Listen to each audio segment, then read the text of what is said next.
their actions, but sometimes it's easier said than done. "Hey sis, I'm glad you're still here," Daniel says as he enters my room a few minutes later. My brothers are a lot older than me. I was an unplanned accident 15.5 years ago. Daniel is my youngest older brother, and, at 30 years old, he's crazy protective of me. Stephen is too, but he now has a serious girlfriend, so I'm seeing less of him these days. Daniel is my idol, always has been. He doesn't take life too seriously, does exactly as he pleases, works bloody hard, but always has fun.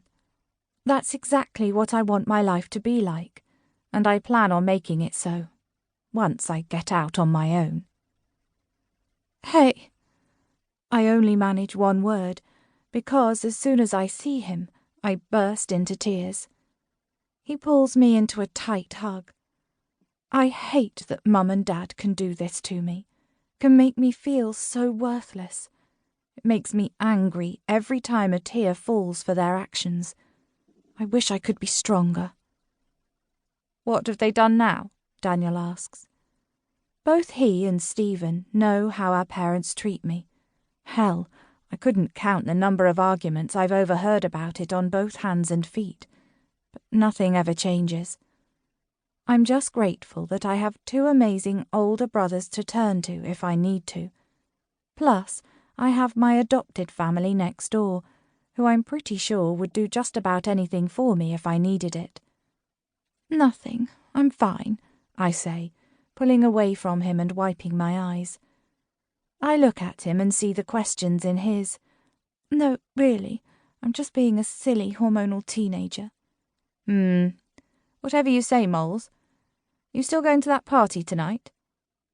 I don't believe for a second that he buys my lie, but he knows it's easier for me not to discuss it. Nothing he can say is going to make any of it better anyway. "Of course, why?" "I got you something." I watch as he reaches into his coat pocket and pulls out a small bottle of vodka before handing it to me. "What's this for?" He looks at me and quirks an eyebrow. "I know it's to drink, you fool, but why are you giving it to me?" "Because I remember what it was like being your age, and I didn't think anyone else would be buying you some. You deserve to act your age, Molly. Let your hair down. You work too damn hard trying to get your grades. But please be sensible. I don't want to be visiting you in the hospital, or be an uncle yet. Actually..." He pauses as he reaches into his back pocket and pulls out his wallet. My eyes widen in embarrassment. No, I'm good. You don't need to worry about that."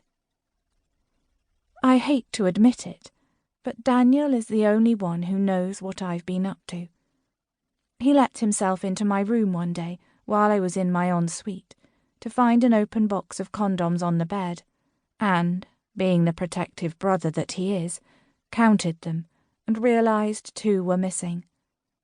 I'm hoping he doesn't want more of an explanation than that, because I really don't want to sit here and explain to my adult brother that I took myself off to the doctor's a while ago and got myself on the pill. You know, just in case. Wouldn't that make Mummy and Daddy proud, to be grandparents while their daughter was still a teenager? Imagine the embarrassment. "Okay, well, have a good time tonight and ring me if you have any problems, yeah?" "I promise." I know I mentioned drugs and alcohol to my mum downstairs, but my group of friends isn't really into all that. I only said it as a way to provoke her in the hopes of getting some kind of reaction.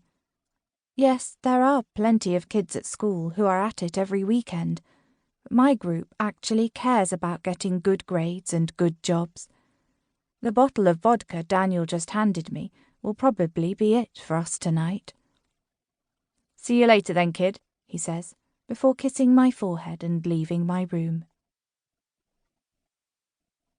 "That was awesome," Hannah squeals, as the 3 of us stumble into the twins' bedroom, sometime in the early hours of Sunday morning.